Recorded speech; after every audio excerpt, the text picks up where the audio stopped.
Hi everybody, we are talking today about eating less protein, not more, may help you live longer. So let you guys start coming on. That is the topic of today. I've been preaching about this for a very long time, but we're gonna get into it today again. So eating less protein, not more, may help you live longer. And there's a ton of research on this. I know it goes against everything that you are hearing on social media right now, not everything.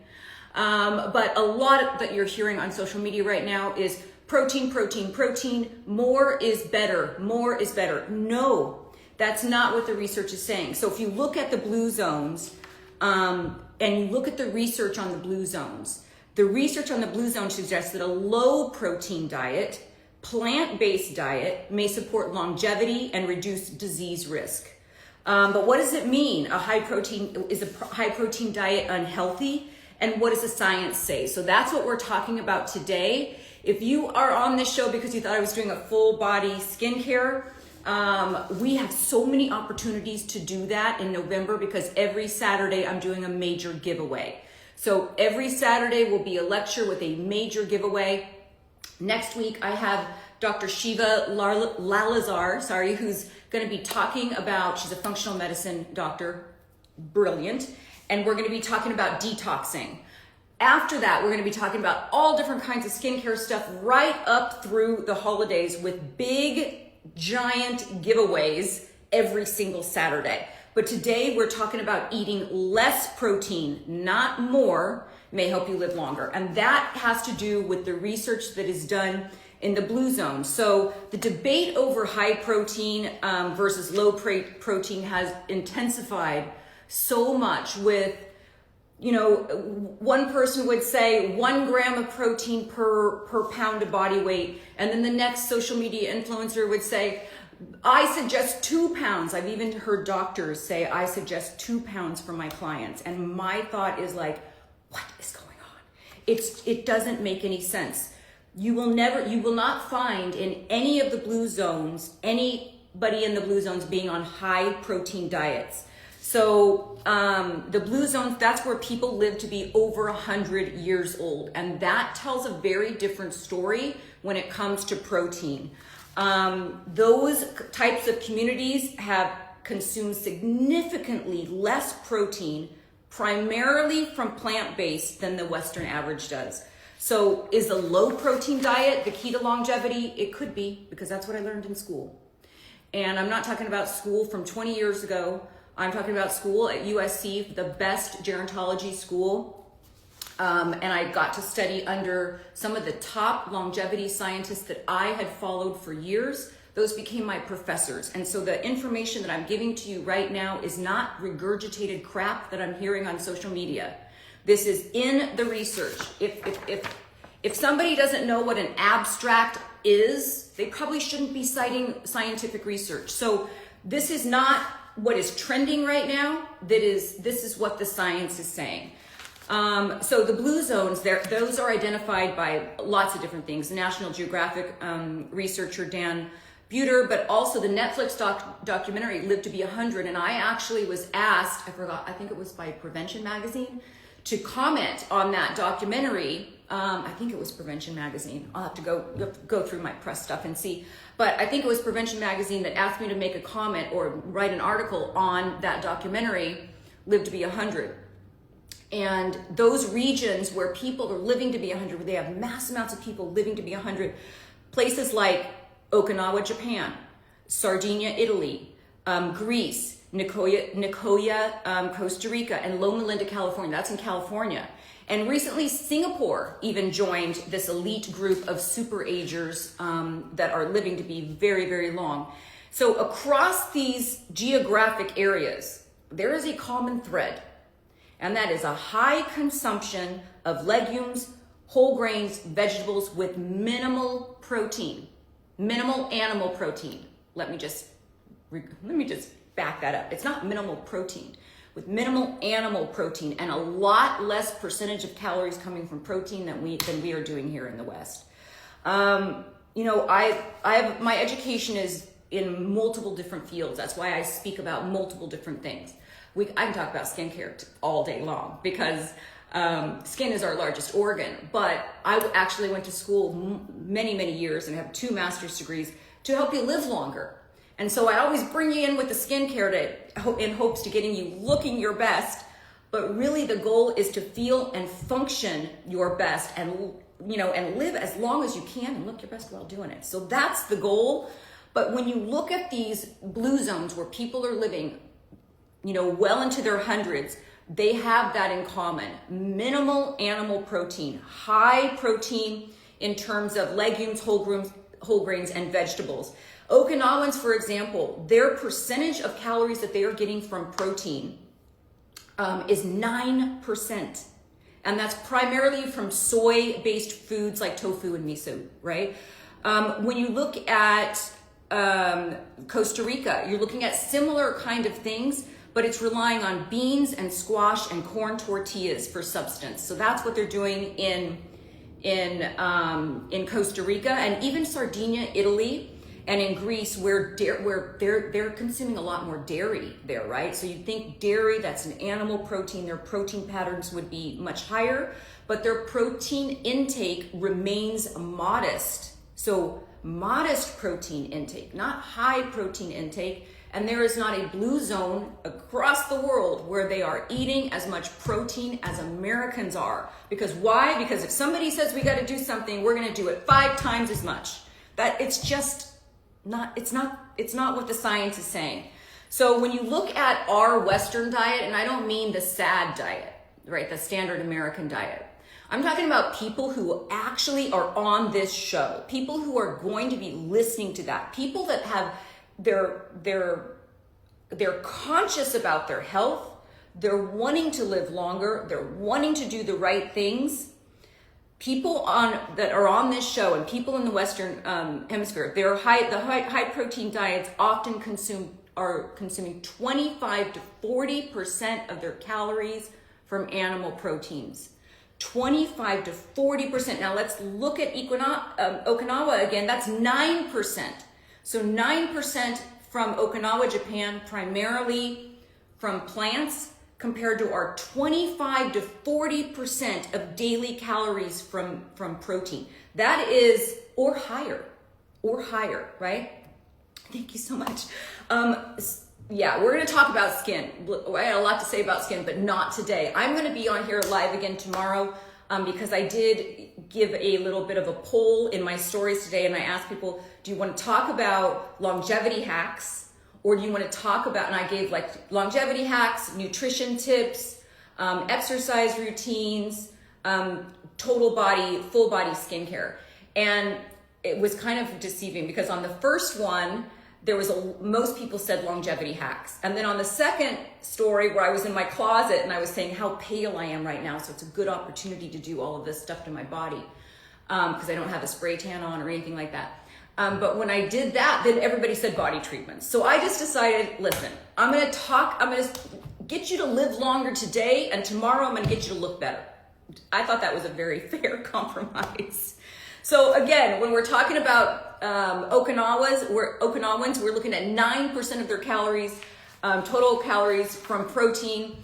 And with us in the Western Hemisphere, the SAD American diet is 16% of your calories from protein, 16%. That is a huge difference.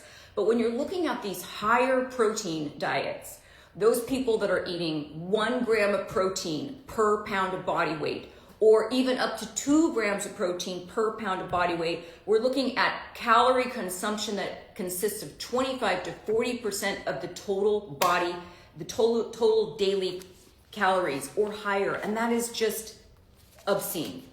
That 1 pound that 1 gram of protein that you've been consuming when you're on a mission to get jacked in midlife is not going to help you live longer. I'm going to say that again. That 1 pound, that 1 gram of protein that we are being told through social media, consume. It will help you build muscle mass. It will help you live longer. No, might help you feel and look like Superwoman in the gym if you spend the time in the gym. But I have often said, muscles are made in the gym, not in the kitchen. And so I am on a moderate to low protein, and I have muscles. Yeah. You'll never see me, I'm not going to be like flexing in the gym. Although, no disrespect for those who do it, have been some amazing transformations that I have seen women make in midlife that are just like, wow. Wow, wow, wow. Muscle upon muscle upon muscle, and 8-packs. It looks absolutely fantastic. And yeah, if you compare that kind of life with somebody who's sitting on the couch binge watching Netflix and eating a bag of Cool Ranch Doritos, of course the jacked person in the gym is going to live a lot longer. But at what expense? At what cost? And so that's what I wanted to kind of get into today. The FDA kind of recommends that we've got within a 10 to 35% of our calories from protein. And there's a lot of longevity scientists, particularly the ones that I've studied under at USC, that are saying that that's even too high when it comes to longevity.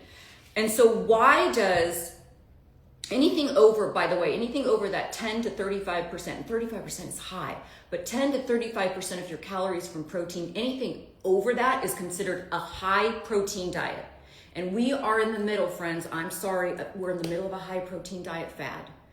You're gonna see this boomerang come back around where it's all of a sudden fiber is our friend, and we're gonna be trying to get as much fiber as we possibly can through foods. Guess what? Fiber does not come from an animal.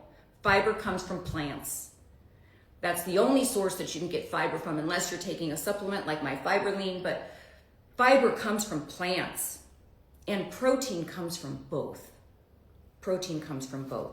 So why do weight loss strategies? This is super important, because if you're on this other end of this Zoom and you're on this other end of this live and you're thinking like, well, I switched to like increasing my protein and I lost weight. Yeah, probably. Yes, that is going to happen. So why do most weight loss strategies say more protein, more protein, more protein? Because you're crowding out that bad crap. So it makes you feel fuller longer. Protein makes you satiated, makes you feel fuller longer. And when compared to carbs, like starchy carbs and sugars and fats and those kind of stuff, you will lose weight. You're going to make that change, right? So you went from eating breads and chips and cookies and all of that and sitting your ass on the couch to pushing that away and bringing in the high quality meat protein. How many grams of protein can I get from this piece of chicken or this piece of fish or this steak? And so when you're doing that, you're crowding out the bad crap that makes your blood glucose levels spike and then crash and makes you hungry to eat more. So yes, in the short term, exchanging a high protein diet for a highly processed diet, you're going to lose weight. Pretty much guaranteed. With most people, you're going to lose weight. There's a lot of metabolic disorders out there and there's a lot of things going on, so I don't want to say it across the board.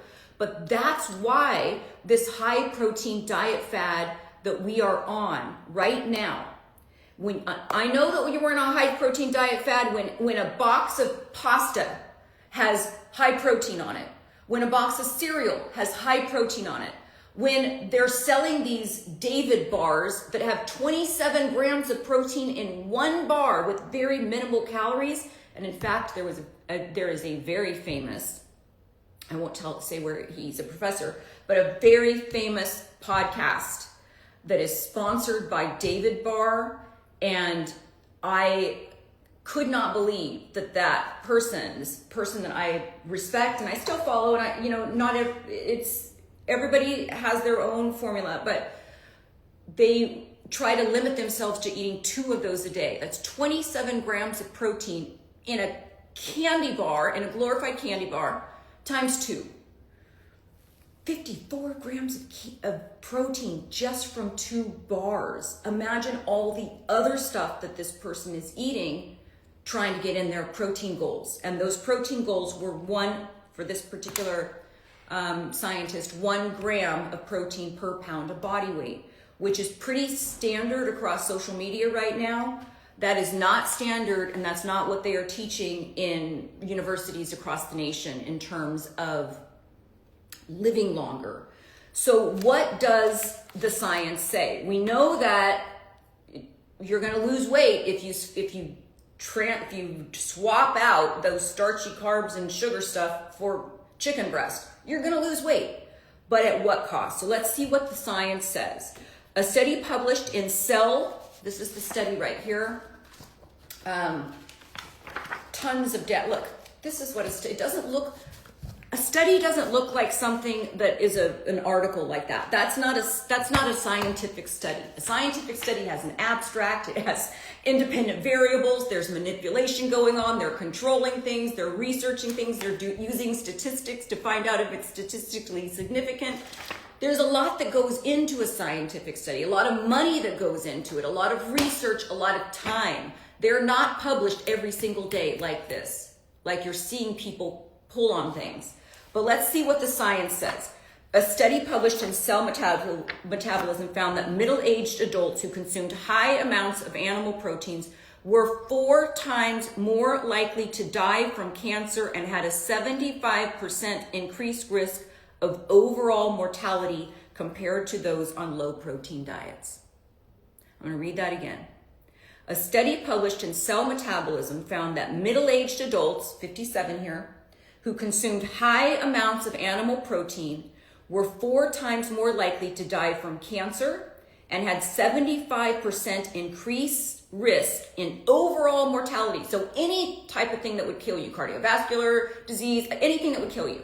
75 increased risk of overall mortality compared to those on low protein diets.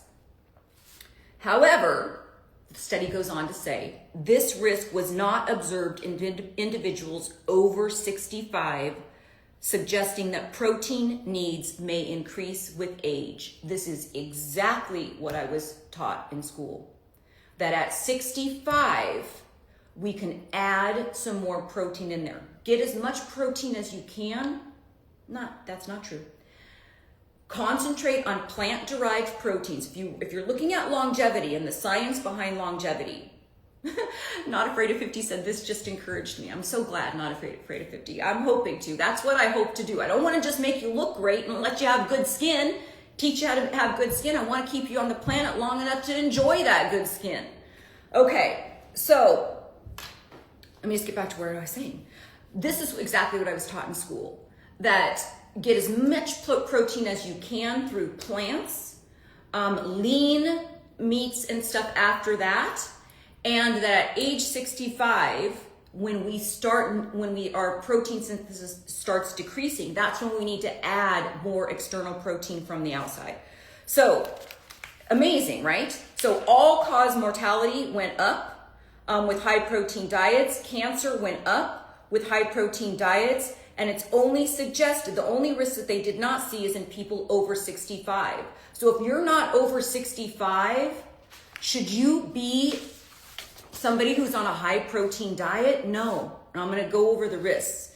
Walter Longo, speaking of professors, one of my professors at USC, and he is a leading researcher on aging, and he's the author of the Longevity Diet. He's one of my professors. He has always been an advocate for moderate protein intake. And when I was in his class, it was low protein, low protein, low protein. And so now he's saying moderate protein, but it's only because his numbers haven't changed. He's still in the 0.33 to 0.35 grams per pound per body weight. That's low. The FDA, or the recommended daily allowance, is 0.35. I think Harvard says 0.36 grams. 0.36 grams, that is literally almost a third of what is being recommended on social media right now. 0.36, so let's think of a third of a gram, a little bit over, third of a gram of protein per pound of body weight. So he has been an advocate for this moderate protein intake. Again, when I was in school, he used the term low protein, particularly from plant-based sources. And the reason is because he says, and this is what the research says as well, he is the head of the Longevity Center at USC, Dr. Walter Longo. You can look him up. He was one of my professors when I was at school there. recently, okay? I'm not talking, like I said, I'm not talking about a decade ago. I was in my 50s when I started USC. I graduated when I was 53. I'm 57 now. We're talking recent information, okay? Longo, Dr. Longo says protein restriction. Oh my gosh, I didn't get my mushroom coffee yet. That's probably why. And as you can tell, I'm very passionate about this subject because so many people are misguided. Remember when we couldn't eat eggs? Remember when we used to think, or when science used to think, that the cholesterol found in an egg translates to cholesterol in your blood, and it doesn't? Eggs are one of the best things that you can eat. It does not translate like that. Eating mass amounts of protein does not translate into big muscles. You know what translates into big muscles? Getting your ass in the gym and off the couch. Lifting weights. Not only lifting heavy, because it's not just about lifting heavy. Lifting light to the point of exhaustion. Lots of reps. Then lifting heavy, not all at the same time. Multiple things. Getting your ass in the gym is what builds muscle. It's not mass amounts of protein intake. And guess what? Protein is not stored in the muscle. Excess protein is stored just like every other thing in excess as fat. I'm going to say that again. Excess protein is not stored in the muscle. Excess protein is stored as fat. Fat. Just like everything else, it gets converted. So Longo says that protein restriction, and this is what I have been doing for so long. I have been restricting my eating for so long. And I don't mean like, listen, I eat cake, I eat cookies, I eat all of it. But the time that I eat it is very, very important. And that fasting that I do before is very, very important. Longo says protein restriction can activate pro-longevity pathways, explaining it's not about eliminating protein, but about the source and the timing, which we're going to get into later. So right now, let's talk about the source of protein because it matters. Even when I just mentioned eggs, where you get your eggs matter. If you are opening up an egg and it is a bright yellow, if your yolk looks like, not this yellow, but if your yolk in an egg looks pale yellow and you're getting a cage-free egg, by the way, cage-free is not the healthiest egg you can get. You want pasture-raised and organic. You want a chicken out there being a chicken, eating worms and seeds and everything else.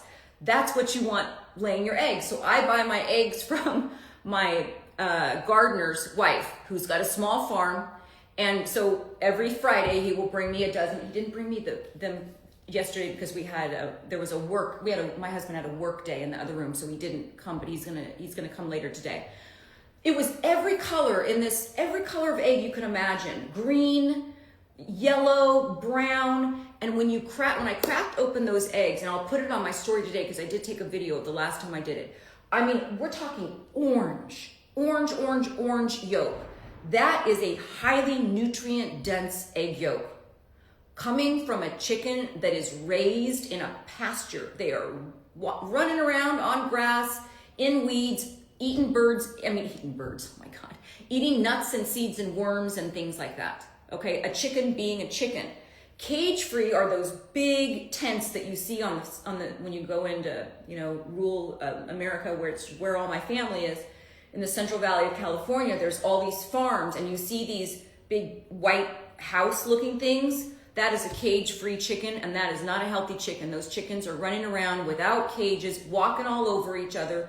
It's not healthy. And so when you see that, we are oftentimes bamboozled, thinking cage-free, oh good, the chicken's not in a cage. No, that chicken is not healthy, and it is walking all over the other chickens, and they're pumped with hormones. When you get a pasture-raised egg, that is a chicken being out there, you open that up and you compare it with a factory-farmed chicken egg, like a cage-free or just a regular egg, versus a pasture egg, the color of the yolk is very, very different. So where you get your food, where you get your protein matters. Animal protein, particularly red and processed meat, has been linked to an increased risk of, listen, this isn't news, right? When you're looking at processed meats, you're going to increase your rate of cancer. Okay, so it's definitely linked to cancer. In fact, things like bacon and sausage and hot dogs, they're now categorized as a group 1 carcinogen, meaning they have a definitive link to cancer. Now, that doesn't mean when I go to a baseball game, which is what, I don't know, 15 times a year, because we go to the Dodgers a lot, that I don't eat a hot dog. If I had a hot dog 15 times a year, do you think that that's going to kill me? No, I probably don't even have a hot dog 15 times a year, maybe 10 times a year is all. Because you got to live too. But that said, when I'm at home, I'm eating like a bird, right? I'm eating lots of different plants. I'm eating lots of different nuts and seeds. I'm going to go into it. We're going to talk about all of, and this says vegan protein, but think about this as plants, plant protein. You would be shocked at how much protein is in plants. Because people don't think about, like, even your coffee. If you are ingesting anything except for water, anything, if you're consuming anything, there's protein in it. There just is. We'll go over that in a little bit. But those kind of processed meats, lunch meats, things like that, which I grew up on, group 1 carcinogens. Additionally, diets high in animal protein have been associated with an increased risk of heart disease due to their saturated fat and cholesterol content. So plants don't have cholesterol. Plants don't have saturated fat. That is all coming from animals. Plants have fiber, right? Which is good for our gut microbiome, good for our weight, good for all of that stuff. There are countless studies, that point to the benefits of replacing certain animal foods with plant-based options for health. For example, a study published earlier this year from the American Journal of Kidney Disease found that increasing the consumption of plant-based protein could significantly lower the risk of chronic kidney disease. And that's one of the things that you're gonna see with high protein diets. Might not affect your kidneys right now. Does everybody else have sound? Somebody else, Precious 211 says, I have no sound. I haven't moved, so I hope that I'm good. Give me a thumbs up if you guys got sound, okay? So countless studies, and what you're gonna see is that with an increase with these mass amounts of proteins that people are on, it is taxing the kidneys. Now think about when you hit 65, when your kidney function starts to slowly go down and you are on mass amounts of protein. Why? Because you've been on protein for all of these years and you're thinking, I need 1 gram of protein per pound of body weight. You don't. It's going to end up hurting you. Essentials can help heal kidneys as well. Okay, great. Okay, so a number of other studies. And I'll have all of these studies for you in the show notes, you guys, if you belong to the newsletter, which I send out a newsletter every Tuesday. Sometimes it's Tuesday morning, sometimes it's Tuesday night because I'm working on it, right? But I will give you not only a link to this live show, but what you'll also get is the show notes, which give you the research that I've looked up to get all of this stuff, okay? So a number of other studies have linked plant-based foods with reducing certain types of cancers: colorectal cancer, digestive cancers, prostate cancers, and yes, even breast cancer. So this kind of underscores that whole mindfulness about dietary choices and where are you getting the protein from. So while the risks associated with red meat consumption have long been suspect, so for a long time we've been hearing about reduce your red meat, reduce your red meat, reduce your red meat, but there's lots of links now between eating red meat and type 2 diabetes. I know. We're gonna go over that. There's no way I'm gonna know that handle. And you guys, I have a little bit of astigmatism because I fixed one eye to be able to read things super small because I have to read skincare stuff and nutrition stuff. So I'm constantly reading stuff. So from astigmatism like this, kind of when I'm reading then off the screen and then I'm reading here, it's a little bit difficult. So I butcher handles and I apologize. But how much is the ideal protein intake for a woman? Below 65, it depends on if you've got longevity in mind. So that's a really good question, actually. If you are somebody who's like, you're overweight, you're in metabolic distress, you're a sugar addict, and you are currently watching this show from the couch. Then I would suggest going to like a half a gram of protein per pound of body weight. You could even go up to a pound of protein, a gram of protein. Let me say that again. You could even go up to 1 gram of protein per pound of body weight for like 2 weeks. Not a lot, right? Just 2 weeks to kind of help you make that transition. And this is where I use high protein with my weight loss clients. I use high protein diets with my weight loss clients to substitute, to switch out. Let's switch out those chips with a piece of chicken. Let's switch out that In-N-Out burger with a piece of salmon. So that's when I use a high protein diet, and that's a pound. That is 1 gram of protein per pound of body weight. Very limited time, 2 weeks max.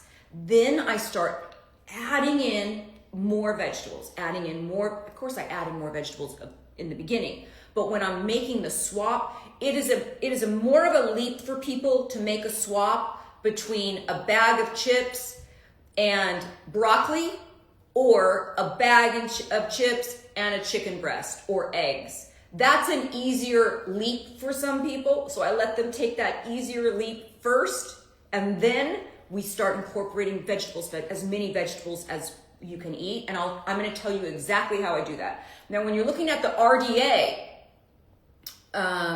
anyone know why I can't see everyone's comments? I think it's on your side for craft's sake. When you're talking about the RDA and what is recommended for the daily allowance of protein, I believe that they are at 0.35. Just ask your doctor, when was the last time he ever treated somebody for protein deficiency in America? It doesn't happen. If you don't have an eating disorder and you are consuming food, you are getting enough protein in America. You probably are not getting enough vitamins and supplements and nutrients if you're only eating protein or you're consuming big amounts of protein. And there's a lot of people that are nutrient deficient, vitamin deficient, mineral deficient because of the way that our crops are being grown right now. But not a lot of people are protein deficient unless you've got an eating disorder, unless you're just not eating. You're on a weight loss drug or something like that, and you are just not eating, then you might have an issue. I've had one client in all of my years. Angela says, since watching you, Darnell, I have been using a bowl of veggies every morning for breakfast with hemp seeds, sunflower seeds, or pumpkin seeds. Oh my God, you just made my day. That's amazing. Because you know what? You've changed your whole metabolism. You've probably changed your body composition, but you have changed those longevity pathways that have to do with nutrition. That is unbelievable. That makes me want to show up every freaking Saturday. Look, I almost cried. You are so welcome. And thank you so much for telling me that. Really, thank you so much for telling me that. Okay. Conversely, let's expect this. Well, let me finish that one question about how much protein. If you are new to this, and like I said, if you're watching this from the couch, and you've got a bag of chips as you're like watching this, then okay, let's swap some stuff out. And you can aim for a 1 gram of protein per pound of body weight or a half gram of protein per pound of body weight per day. Again, know where the sources are because there's so much protein in plants that you're not counting. But you can do that temporarily, just where you can put down those bag of chips, right? You can put down that ice cream. Let's just temporarily swap that out and then start adding in all the vegetables. When you look at the RDA, it's 0.35 grams of protein per pound of body weight. When you look at like longevity scientists like Dr. Walter Longo, it's 0.31 to 0.34 grams of protein per pound of body weight. I am more, without even trying, everybody, without really even trying, just based on eating and eating the amount of vegetables that I eat, I am somewhere between 0.35 and 0.45 grams of protein per pound of body weight. There are days when I know that I'm in the 0.33 range, but if I look at it like on a monthly basis, I'm somewhere around there. So RJ20 just commented, sugar is my problem. When I get a client, a weight loss client, and that's what they say, sugar is my problem, it is a big, like I said, a big leap to go from sugar to broccoli. Not as big of a leap to go from sugar to like, okay, let's start with the chicken breast, maybe put some barbecue sauce on it. So we go down from there. Okay. Plant-based proteins such as beans, lentils, and nuts offer fiber. So now we're like, why are we choosing plant-based? Why are people saying plant-based protein, not social media, but why are longevity scientists talking about plant-based protein versus meat? Plant-based proteins such as beans, lentils, nuts offer fiber.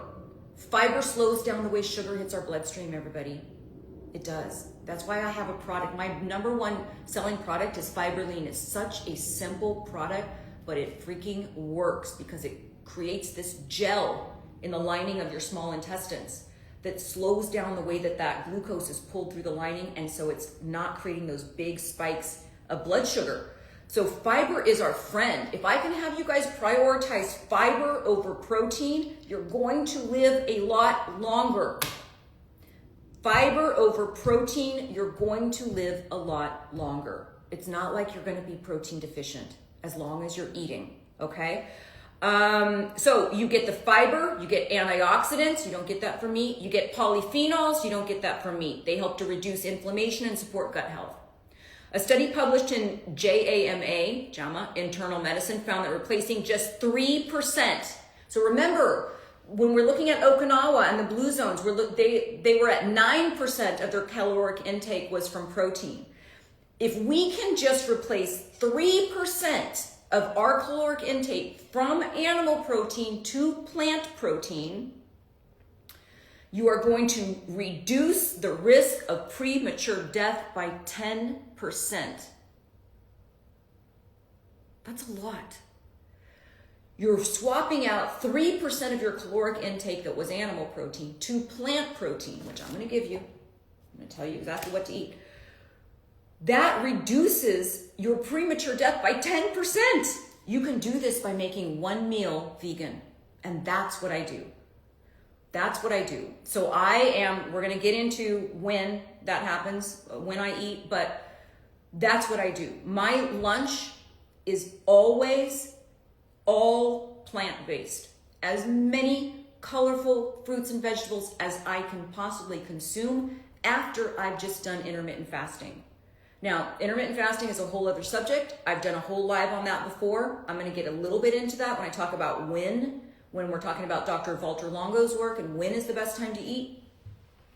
But just think about this. Just by replacing that one meal. I eat meat at dinner time, you guys. I eat meat. I didn't eat meat last night, but I eat meat most dinners. My husband went out for a work thing and I didn't want to go because it's like, I don't want to get in the way of your thing. Like you're going to end up, everybody's going to try to not talk about work and I want you to be efficient. So I stayed home and this is going to not go over well, but I'm going to say it anyways. And then I'm going to show you why. Last night for dinner, I had an entire bag of organic peas. Hold on. Hold that thought. Don't leave me. I'm going to tell you why.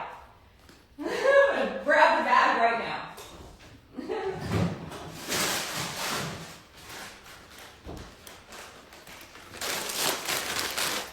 Organic peas, okay? A lot of people have these in the refrigerator in case you bonk something or your shoulders hurt or something like that, right? Nope. I ate the entire bag last night, and I'll tell you why. There's 4 servings in here, 70 calories per serving, okay? So we're looking at 280 calories. And dietary fiber times 4, 12 grams of dietary fiber, 12 grams of sugar, 0 cholesterol, 0 sodium, 0 trans fat, 0 saturated fat, 20 grams of protein. I'll show you. 20 grams of protein. So look, protein, 5 grams per serving. There's 4 servings.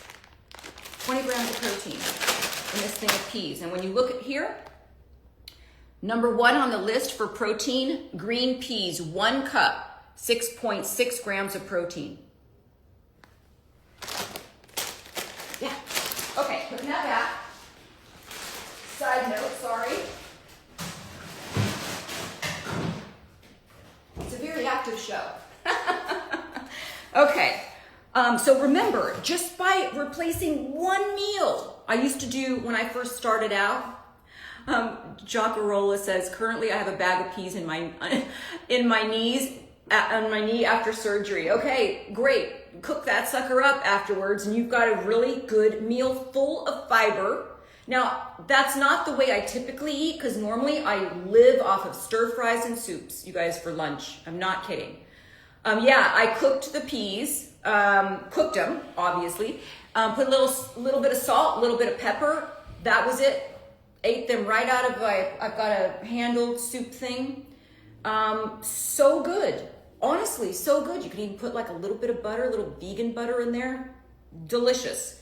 And that's not what I normally do though. Normally it's like, okay, let's find 4 or 5, 6 to 8 different vegetables, chop them all up, throw them in a stir fry in a wok, and then make some brown rice or black rice or quinoa or something like that. That is how I am replacing that one meal with a vegan meal. And that is reducing my mortality by 10%, risk of premature death by 10%. Okay, let's talk about a low protein diet. Low protein diet, and remember that's anything under 0.35 grams of protein per pound of body weight. That's a low protein diet, anything under that, okay? Low protein diet has been linked to reduced risk of type 2 diabetes and kidney disease. High protein diets, particularly those rich in animal protein, place additional strain on the kidneys and may accelerate the progression of kidney disease. The National Kidney Foundation recommends plant-based protein sources for individuals at risk, noting that they produce fewer waste products that tax the kidneys. Okay, additionally, research from Harvard. This is the Harvard T.H. Chan School of Public Health found that high consumptions of red meat, particularly processed varieties, increase the risk of type 2 diabetes by 20%. This is even that white meat chicken that you're making a sandwich. No, it's increasing your risk of type 2 diabetes by 20%.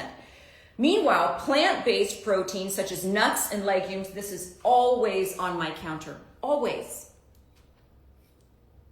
Sunflower seeds, almonds, walnuts, this is a mixture, pistachios, cashews I have here somewhere. Yeah, I have a whole thing of cashews.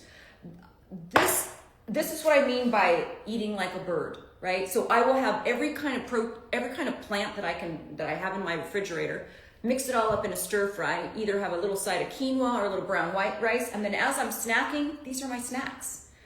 Okay. Meanwhile, plant-based proteins such as nuts and legumes are associated with improved insulin sensitivity and lower blood sugar levels. So it's going to stop that craziness that we have going on now where you eat something, your insulin, your blood sugar level spikes, insulin is called to the rescue to try to clear that. It stores it very quickly, which is usually stored around the midsection as fat. Predominantly plant-based improves insulin sensitivity. So now let's talk about the timing. We talked about the source. Actually, I want to show you this. I got this off of Amazon. It goes on your refrigerator, but my refrigerator isn't magnet.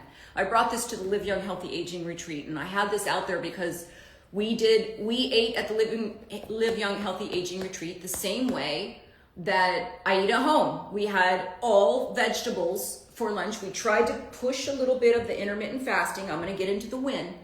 We're going to talk about timing next, but I had this out for everybody to see. And one of the retreat goers said, when it came time for dinner, she said, oh gosh, yeah, I'm going to get that protein.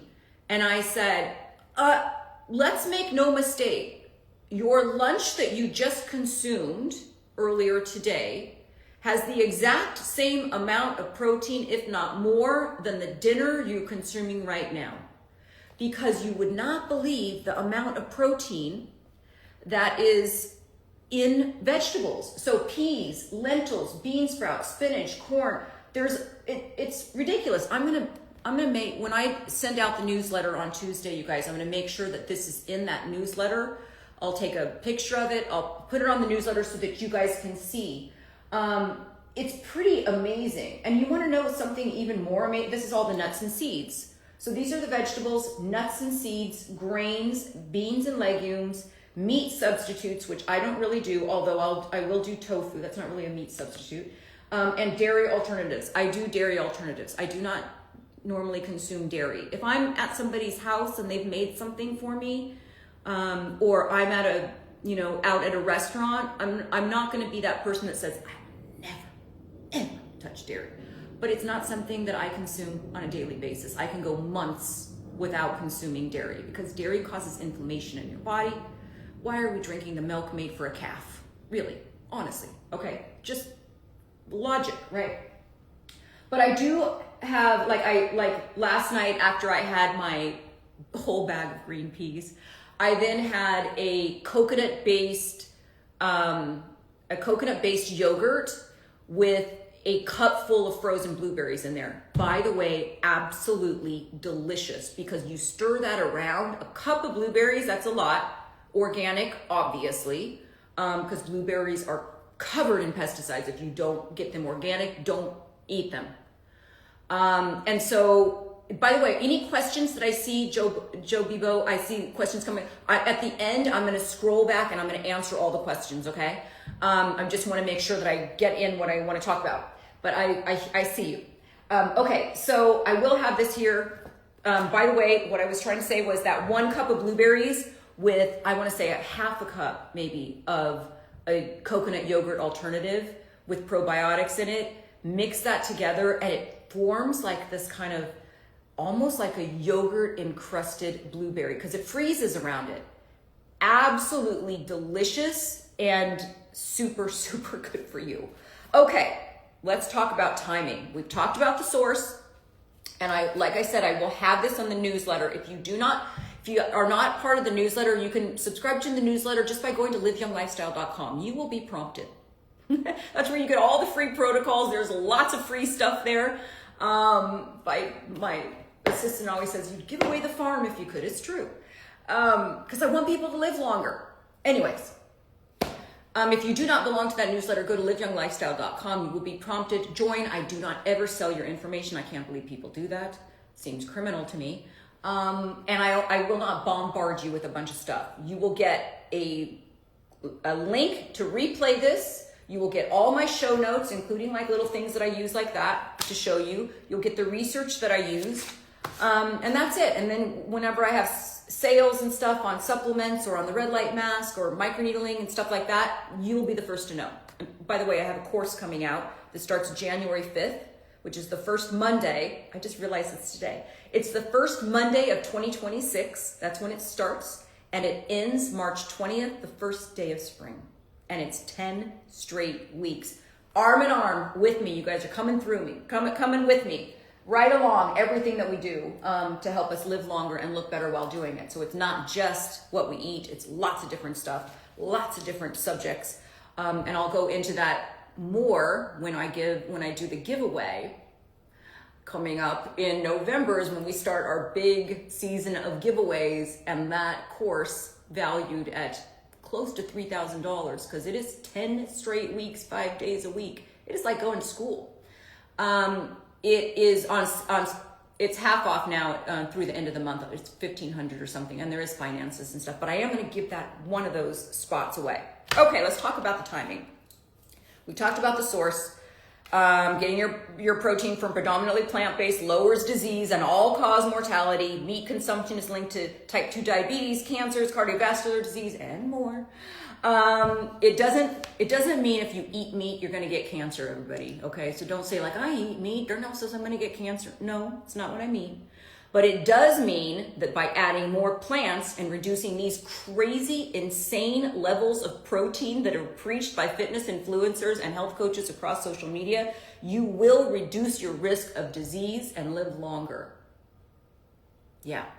Okay. So now let's talk about the timing. I've been doing intermittent fasting for 30 plus years. I know. I was doing it before it was ever even popular. For 30 plus years. I started in my 20s. No, I'm not kidding. I don't eat breakfast. And this was also taught by Dr. Walter Longo at USC about timed restricted eating and fasting and what that does to these longevity pathways. And I'm telling you, game changers. Game changers. Timing. Okay. There's a live show that I did on intermittent fasting. And so when I do the newsletter, I'll make sure I have that link. So if you've never done intermittent fasting before and you want to learn from somebody who's been doing it for 30 plus years, I will have that link in the newsletter. So make sure you join for that reason. You'll get this live show, but you'll also get a link to learn more about intermittent fasting. So I personally, not you, you don't have to do the same thing that I do. Everybody is different. Everybody's different and every body is different, right? I've been doing this a long time. I give myself an 8-hour window of eating. So from about 1 p.m. to 9 p.m., that's when I am consuming food. Then I go to bed I try to aim to go upstairs around 10. I'm in bed and asleep by 11. Up again at 7.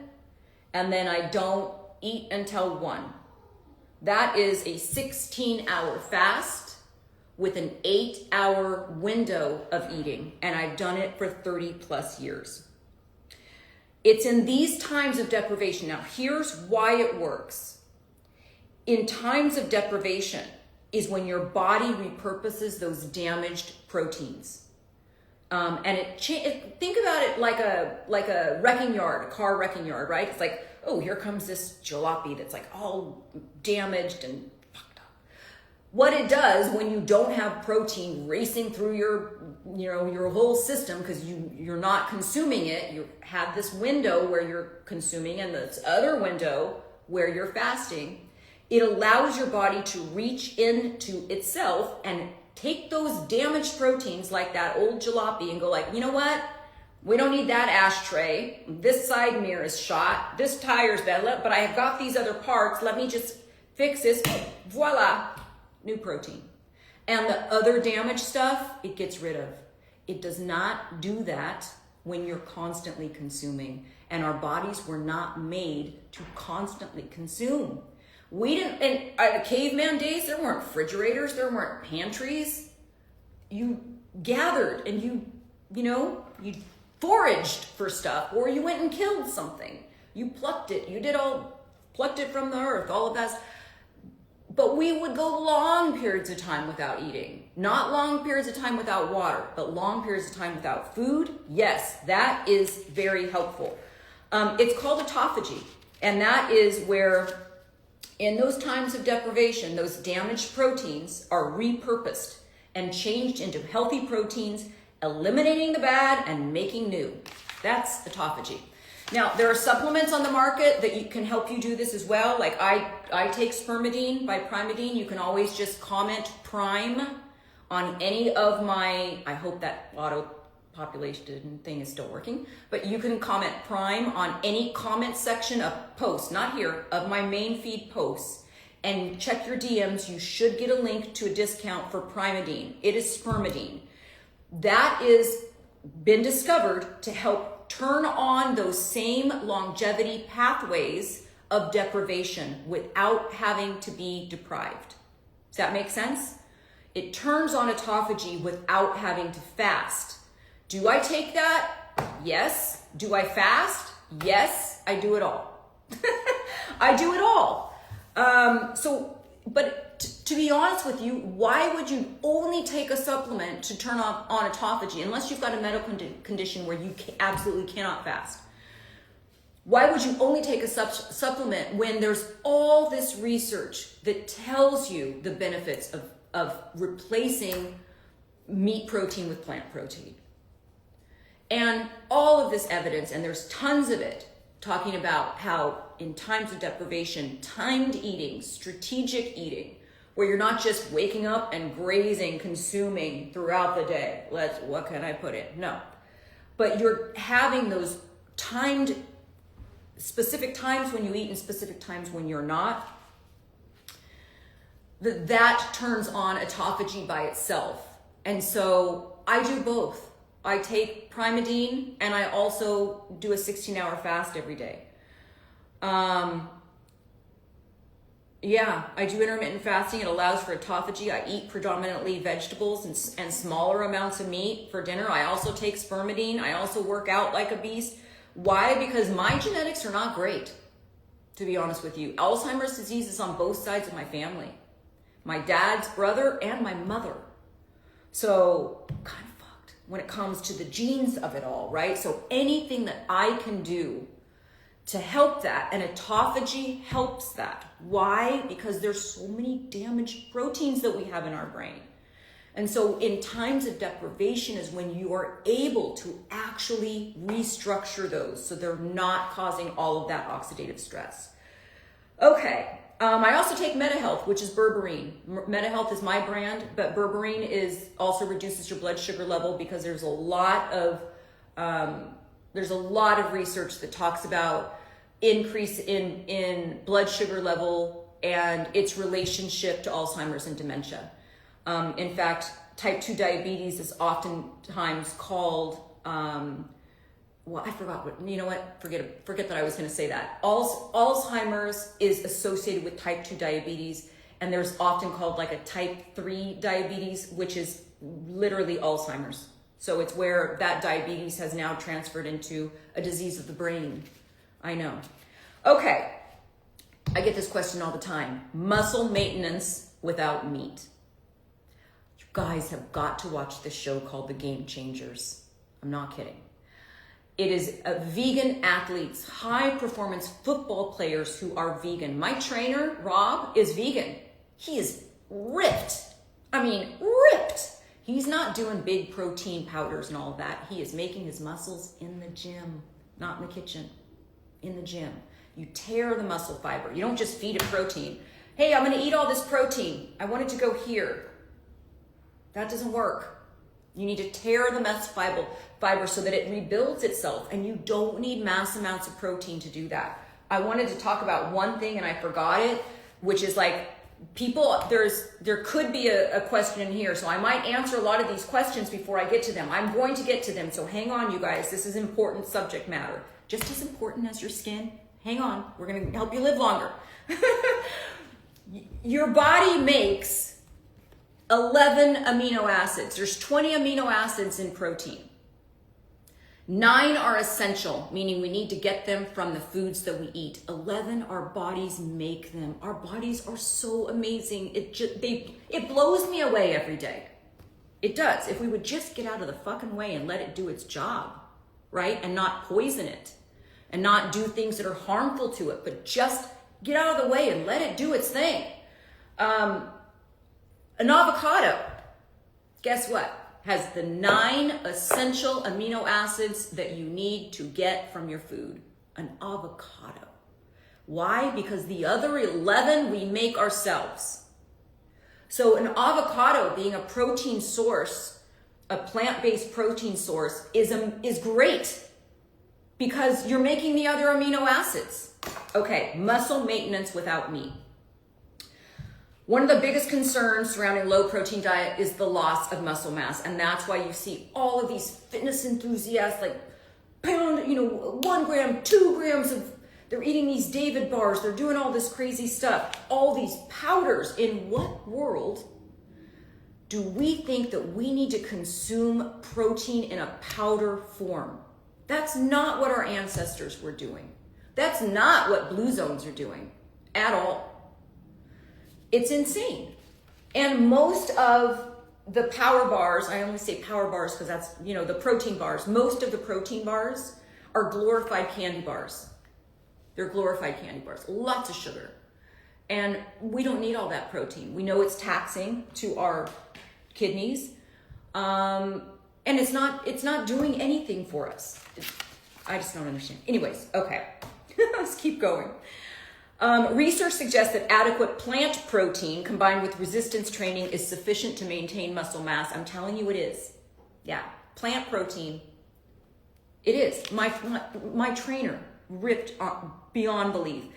There's a study in American Journal of Clinical Nutrition. Researchers found no significant difference in muscle building between individuals consuming animal protein versus plant protein, provided that the total protein was adequate. So as long as you're eating there's no difference in your ability to build muscle from animal protein or plant protein. I'm telling you, watch that documentary called Game Changers. Game Changers. It's about professional athletes who are vegan. This aligns with all the blue zone stuff, right? In the blue zones, they're maintaining that high level of activity. You know, they're not going out there and pushing like, let me see if I can push this 200 pounds off my chest. They're not doing that, but they're walking every single day. They're doing their daily activities of living. They're doing all of that stuff on low protein. So it aligns with all of the blue zone stuff, right? Sardinia, for instance, engages in daily walking and manual labor well into old age, much more old than we do. And Okinawa's practice Tai Chi, which, by the way, if you've never tried Tai Chi, is very difficult. It's like isolated holds, it's mental focus, and they're doing this into old age. So I've been on a low, just me personally, low to moderate protein diet for decades now. And the only time that I've ever experienced, I'm like, oh my God, my muscles are like shrinking, was when I was unable to eat enough. And that was, I don't even want to get into it, but that was, well, I will. That was from a high stress family situation with one of my kids, which if anybody here has had kids and you've got a kid in a life and death situation, you know that feels like someone punched you in the gut. That is hard to eat. And I did notice when I lost weight from that high stress life and death crisis that I was going through with my daughter, that my muscles went smaller. Now, fast forward 2 weeks later, I'm in the gym, well, really a couple months later, because it was an ongoing crisis for a while. And my muscle mass came right back. Not from me consuming large amounts of, oh my gosh, my muscles are shrinking, let me consume large amounts of protein. No, it's from getting my ass in the gym. Okay. I've often said, if you followed me for a while, you know I've often said muscles are made in the gym, not in the kitchen. So what does this mean for like the average diet, right?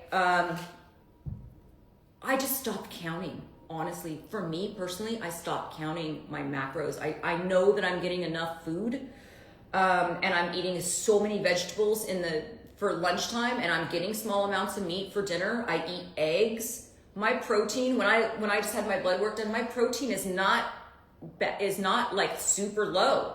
It's in that moderate to low section there, with muscle mass, with able to have energy and all of the stuff that I do. So protein contains 20 amino acids. I talked about this a little earlier when we talked about the avocado, right? Protein contains 20 amino acids, regardless of where it comes from, plants or animals. And it isn't the amount of protein consumed as much as the proportions of amino acids, which makes up proteins. That's what matters the most. You only need 9 amino acids from your food. We make the other 11. That's why the 9 are called essential. So while the blue zone residents naturally follow low protein, plant forward diets, shifting away from what we have been bombarded with in social media is it's going to take a little bit of an adjustment, right? It's going to take a little bit of a mindset adjustment. Because when you get off this live show, guess what you're going to hear when you scroll through social media? High protein. I'm getting my protein goals. What's my protein goals? What? Enough. That's not how we were talking 20 years ago. It's not going to be sustainable. It's not going to be sustainable. Like I said, I use high protein with my weight loss clients to be able to make that transition. Sugar to protein is easier than sugar to plants with protein. You'll stay fuller a little bit longer on the meat protein. So I tend to make those little transitions very temporarily. And then we start changing the real good stuff. So many nutrition experts, myself included, now advocate for protein. Oh my God, I did not have my mushroom coffee. I'm a little tongue twisted. Plus, I've been talking for an hour and 5 minutes. Maybe that has something to do with it. But a protein redistribution, right? So if you're on a high protein diet, why don't we just think about, instead of like, oh my God, or else that I have to eliminate this protein and go on a low protein diet, why don't we just start here? Shift out the animal protein for at least one of your meal with plant protein. Let's start there. All the plants you can eat. Don't even worry about the protein in them. All the plants you can eat for lunch. No meat source, no dairy, no nothing. All the plants you can eat. That could be quinoa, that could be beans, that could be anything. And the biggest variety, the better. Just start there, right? And aim for moderate protein, and lean towards plant-based, not heavy protein and meat-based or powder-based or bar-based or, all of that kind of stuff that they're adding to our food now to try to get you to buy it, right? If you had a plain box of pasta and one said high protein and one didn't, I bet you're buying the box of pasta that says high protein. Why? Because the fad diets work. Those little key notes on boxes work to get us to buy it. I eat popcorn. I love popcorn. Not Afraid of Fisty said, do you eat air popcorn? No. I pop it just like normal in olive oil on a medium to low heat. I don't add any butter or anything like that. But yeah. So a lot of people think that plants don't have enough total protein to meet the human requirement, but the truth is vegetables and vegans usually meet or exceed the protein recommendations. Vegans and vegetarians usually meet or exceed the recommended protein recommendations, right? You're gonna get enough protein if you just eat. And this little guide that I'm gonna take a picture of and put in the newsletter will show you exactly where you can get all. If you want to take a screenshot of this, take a screenshot. I'll hold it still for a second. I don't know if you guys can do that. I'll try.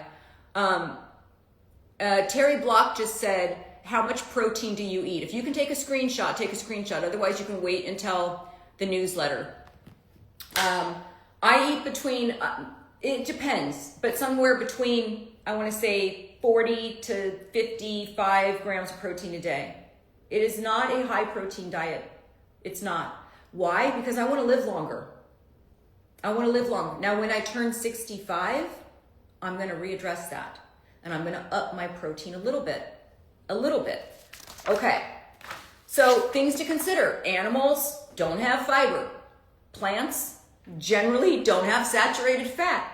So in that sense, it's kind of an easy switch. And if I could, like I said, have you guys prioritize eating fiber over eating meat or eating protein. When everybody says protein, people think meat, but it's not.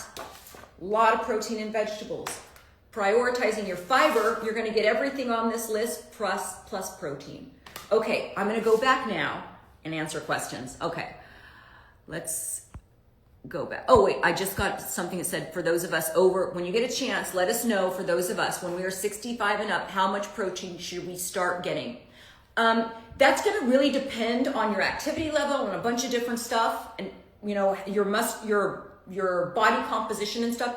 But I would probably say if you are like right now, I'm at a 0.3. I'm like usually at a 0.35 to a 0.5 because I eat so many vegetables and I don't eat a lot of processed food, because processed food is not going to have the same kind of nutrients and the same kind of protein as vegetables. So because I eat so many vegetables and I eat a lot of, not a lot, but I do eat tofu and I do eat pasture-raised eggs to make sure that I'm getting like everything. I pretty much eat an avocado a day. I'm not kidding.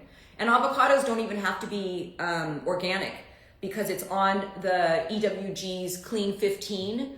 The pesticides are not taken up by the flesh of the plant, and they do not penetrate the avocado skin.